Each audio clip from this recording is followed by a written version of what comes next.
Hi friends, welcome to ಕವನ logs. ನಾನು ಈ ವಿಡಿಯೋದಲ್ಲಿ ಕ್ರಿಸ್ಪಿಯಾಗಿ ಹಾಗೂ ಸಾಫ್ಟಾಗಿ ಯಾವ ರೀತಿ ಉದ್ದಿನ ವಡೆನ ಮನೆಯಲ್ಲೇ ಮಾಡ್ಬೋದು ಅಂತ ತೋರಿಸ್ತಾ ಇದ್ದೀನಿ. ಈ ರೀತಿ ಪರ್ಫೆಕ್ಟಾಗಿ ಉದ್ದಿನ ವಡೆ ಮಾಡೋದಕ್ಕೆ ಮೊದಲಿಗೆ ನಾನು 2 ಲೋಟ ಉದ್ದಿನ ಕಾಳನ್ನು ಚೆನ್ನಾಗಿ ತೊಳೆದು ಒಂದು 3 to 4 ಅವರ್ಸ್ನ ನೆನೆಸ್ಕೊಂಡು ಇಟ್ಕೊಂಡಿದ್ದೀನಿ. ನೆಂದಿರೋ ಅಂತಹ ಉದ್ದಿನ ಕಾಳನ್ನು ಇವಾಗ ಗ್ರೈಂಡ್ ಮಾಡ್ಕೊಳ್ಳೋಣ. ಈಗ ಒಂದು ಮಿಕ್ಸಿ ಜಾರಿಗೆ ನೆಂದಿರೋ ಅಂತಹ ಉದ್ದಿನ ಕಾಳನ್ನೆಲ್ಲನೂ ಹಾಕೊತಾ ಇದ್ದೀನಿ. ಹಾಕೊಂಡ್ಮೇಲೆ ಒಂದೇ ಸಲ ನೀರನ್ನು ಹಾಕೊಳ್ಳೋಕೆ ಹೋಗಬೇಡಿ. ಈ ರೀತಿ ಸ್ವಲ್ಪನೇ ನೀರು ಹಾಕ್ಕೊಂಡು ಗ್ರೈಂಡ್ ಮಾಡಬೇಕು. ಫ್ರೆಂಡ್ಸ್, ಉದ್ದಿನ ವಡೆ ಪರ್ಫೆಕ್ಟಾಗಿ ಬರಬೇಕು ಅಂದರೆ ಅದಕ್ಕೆ ಹಿಟ್ಟು ಪರ್ಫೆಕ್ಟಾಗಿ ಇರಬೇಕು. ಆದ್ದರಿಂದ ಹಿಟ್ಟು ತೆಳ್ಳ ಆಗಬಾರ್ದು. ಆದ್ದರಿಂದ ಒಂದೇ ಸಲ ನೀರನ್ನು ಹಾಕೋಬಾರ್ದು. ಸ್ವಲ್ಪನೇ ನೀರು ಹಾಕ್ಕೊಂಡು ಗ್ರೈಂಡ್ ಮಾಡಬೇಕು. ಈ ರೀತಿ ಒಂದು 3 to 4 ಟೈಮ್ಸ್ ಸ್ವಲ್ಪನೇ ನೀರು ಹಾಕ್ಕೊಂಡು ಗ್ರೈಂಡ್ ಮಾಡ್ತಾ ಇರಬೇಕು. ಇಲ್ಲ ಅಂತಂದರೆ ತುಂಬ ಗಟ್ಟಿ ಆಗಿಬಿಡುತ್ತೆ, ಇಲ್ಲಾಂದರೆ ತುಂಬ ತೆಳು ಆಗಿಬಿಡುತ್ತೆ. ನಮಗೆ ಉದ್ದಿನ ವಡೆ ಅವಾಗ ಪರ್ಫೆಕ್ಟಾಗಿ ಬರೋದಿಲ್ಲ. ಹಾಗಾಗಿ ನಾವು ಗ್ರೈಂಡ್ ಮಾಡೋವಾಗ ನೀರನ್ನು ಕನ್ಸಿಸ್ಟೆನ್ಸಾಗಿ ಹಾಕ್ಕೊಬೇಕು. ನಿಮಗೇನಾದರೂ ಸ್ವಲ್ಪ ಗೊತ್ತಾಗಿಲ್ಲ ಅಂತಂದರೆ ಒಂದು ಸ್ಪೂನಲ್ಲಿ ಸ್ವಲ್ಪ ಚೆನ್ನಾಗಿ ಮಿಕ್ಸ್ ಮಾಡಿಕೊಂಡು ನೋಡ್ಕೊಳ್ಳಿ.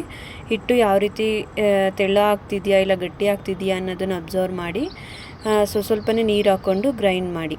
ಫ್ರೆಂಡ್ಸ್, ಹಿಟ್ಟು ರೆಡಿ ಆಗಿದೆ. ನೀವು ನೋಡ್ತಾ ಇರ್ಬೋದು ಎಷ್ಟು ಸಾಫ್ಟಾಗಿ ಆ್ಯಂಡ್ ಒಂದು ಕನ್ಸಿಸ್ಟೆನ್ಸಿನಲ್ಲಿ ತುಂಬ ಚೆನ್ನಾಗಿ ಬಂದಿದೆ. ಹಾಗೆ ಇಲ್ಲಿ ಹೋಲ್ ಮಾಡ್ತಾ ಇದ್ದರೆ ರೌಂಡ್ ಶೇಪಲ್ಲೇ ನೀಟಾಗಿ ಕುತ್ಕೊತಿದೆ. ಆ ರೌಂಡ್ ಕ್ಲೋಸ್ ಆಗೋದಾಗಲಿ ಯಾವ ರೀತಿಯೂ ಆಗ್ತಿಲ್ಲ. ಫ್ರೆಂಡ್ಸ್, ನಿಮ್ಗೇನಾದರೂ ಗ್ರೈಂಡ್ ಮಾಡಿರೋಂತಹ ಹಿಟ್ಟು ಕರೆಕ್ಟಾಗಿ ಇದೆಯಾ ಇಲ್ವಾ ಅನ್ನೋದೇನಾದರೂ ಡೌಟ್ ಇತ್ತು ಅಂತಂದರೆ ನಾವು 2 ರೀತಿ ಚೆಕ್ ಮಾಡ್ಬೋದು. ಮೊದಲನೇದಾಗಿ ಒಂದು ಬೌಲಲ್ಲಿ ನೀರನ್ನು ತಗೊಂಡಿದ್ದೀನಿ. ಹಾಗೆ ಸ್ವಲ್ಪ ಹಿಟ್ಟನ್ನು ಹಾಕ್ತಾಯಿದ್ದೀನಿ.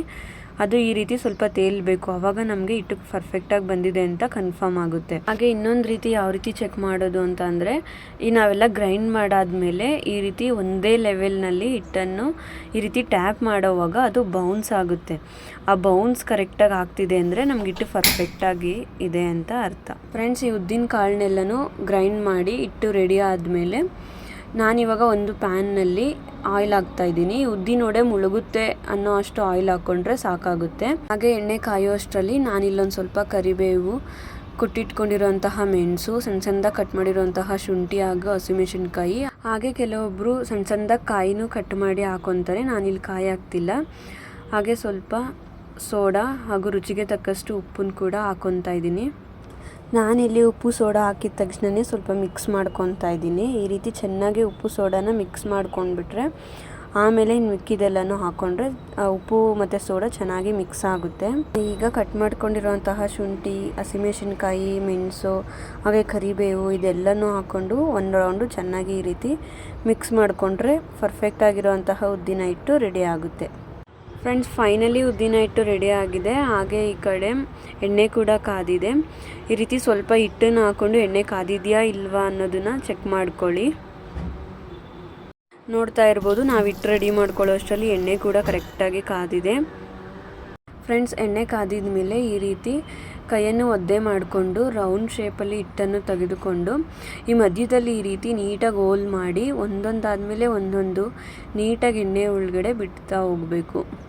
ನೀವು ನೋಡ್ತಾ ಇರ್ಬೋದು, ಈ ರೀತಿ ಸ್ವಲ್ಪ ಹಿಟ್ಟನ್ನು ತೆಗೆದುಕೊಂಡು ಈ ರೀತಿ ರೌಂಡ್ ಶೇಪ್ ಮಾಡಿ ಹಾಗೆ ಮಧ್ಯದಲ್ಲಿ ಈ ರೀತಿ ನೀಟಾಗಿ ರೌಂಡ್ ಹೋಲ್ ಮಾಡಿ ಆದ ನಂತರ ಎಣ್ಣೆ ಒಳಗಡೆ ನಿಧಾನವಾಗಿ ಆ ತೂತು ಮುಚ್ಚೋಗದಿರೋ ಹಾಗೆ ಎಣ್ಣೆ ಒಳಗಡೆ ಹಾಕಿ. ನೀವು ಎಣ್ಣೆ ಒಳಗಡೆ ಹಾಕೋವಾಗ ಅದು ತೂತು ಮುಚ್ಚೋಗ್ತಿದೆಯಾ ಇಲ್ವಾ ಅನ್ನೋದು ನಮ್ಗೆ ಪರ್ಫೆಕ್ಟಾಗಿ ಗೊತ್ತಾಗೋದಿಲ್ಲ. ಅದು ಸ್ವಲ್ಪ ಬಬಲ್ಸ್ ಎಲ್ಲ ಕಡಿಮೆ ಆದಮೇಲೆ ನಮಗೆ ಗೊತ್ತಾಗುತ್ತೆ. ನೋಡ್ತಾ ಇರ್ಬೋದು, ಹೀಗೆ ನೀಟಾಗಿ ಹಿಟ್ಟನ್ನು ತಗೊಂಡು ಮಧ್ಯದಲ್ಲಿ ತೂತು ಮಾಡಿ ಒಂದಾದಮೇಲೆ ಒಂದು ಎಣ್ಣೆ ಗ್ಯಾಪ್ ಇರೋ ತಾವು ಈ ರೀತಿ ಹಿಟ್ಟನ್ನು ಹಾಕ್ಕೊತಾ ಇದ್ದೀನಿ.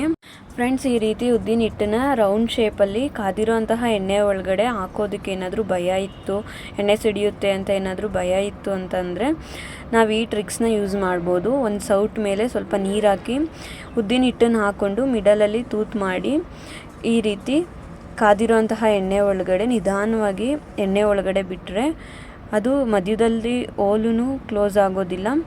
ಹಾಗೆ ನೀಟಾಗಿ ರೌಂಡ್ ಶೇಪಲ್ಲಿ ಉದ್ದಿನ ವಡೆ ಕೂಡ ಬರುತ್ತೆ. ಫ್ರೆಂಡ್ಸ್, ಹಾಗೆ ನೋಡ್ತಾ ಇರ್ಬೋದು, ಎಲ್ಲ ಉದ್ದಿನ ವಡೆನ ಇವಾಗ ನೀಟಾಗಿ ಕಾಣಿಸ್ತಿದೆ ನೋಡಿ. ಮಧ್ಯದಲ್ಲಿ ತೂತು ಇದೆಯಾ ಇಲ್ವಾ ಅನ್ನೋದನ್ನು ನಾವು ಸ್ಟಾರ್ಟಿಂಗಲ್ಲಿ ಹಾಕೋವಾಗ ಅದು ಹಾಗೆ ಬಬಲ್ಸ್ ತುಂಬ ಇರೋದ್ರಿಂದ ಮುಚ್ಚೆ ಹೋಯ್ತು ತೂತು ಅನ್ನೋ ಹಾಗೆ ನಮ್ಗೆ ಕಾಣಿಸುತ್ತೆ. ಬಟ್ ಈಗ ನೋಡ್ತಾ ಇರ್ಬೋದು ಎಲ್ಲದರಲ್ಲೂ ಎಷ್ಟು ನೀಟಾಗಿ ಮಧ್ಯದಲ್ಲಿ ತೂತು ಬಂದಿದೆ ಅಂತಹ.